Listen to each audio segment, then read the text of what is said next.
નમસ્કાર મિત્રો, મારી ચેનલમાં તમારું સ્વાગત છે। મિત્રો, ગુજરાતના આણંદમાંથી બે શ્રમિકોના ઝેરી ગેસના કારણે મોતના સમાચાર સામે આવ્યા છે। ખંભાતમાં ફાસ્ટ ફૂડ કંપનીમાં કામ કરતા 4 શ્રમિકો ઝેરી ગેસના સંપર્કમાં આવ્યા હતા, જેમાંથી 2 શ્રમિકોના ઘટના સ્થળે મોત નીપજ્યા અને અન્ય 2 શ્રમિકો હાલ સારવાર હેઠળ છે। મળતી માહિતી અનુસાર આપને જણાવી દઈએ કે આણંદના ખંભાત તાલુકાના સોકડા ગામે ફાસ્ટ ફૂડ કંપનીમાં 4 શ્રમિકો ઝેરી ગેસના સંપર્કમાં આવ્યા હતા।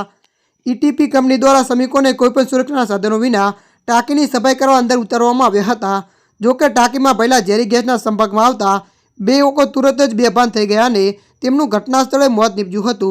जो कि आ दरमियान अन्य 2 श्रमिको तेमने बचाववा माटे गया तो ते पण झेरी गैसनी झपेटमां आवी गया अने गंभीर रीते इजाग्रस्त थया हता। मळती माहिती अनुसार आपने वधु जणावी दीए के हाल आ बंने इजाग्रस्तोने होस्पिटल सारवार लई रह्या छे अने मृतकोना मृतदेहोने पोस्टमोर्टम माटे अर्थी होस्पिटल खसेडवामां આવ્યા છે। શ્રમિકોના મોતથી પરિવારમાં શોકનો માહોલ છવાયો છે।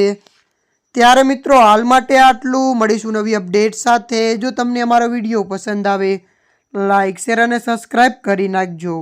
ધન્યવાદ।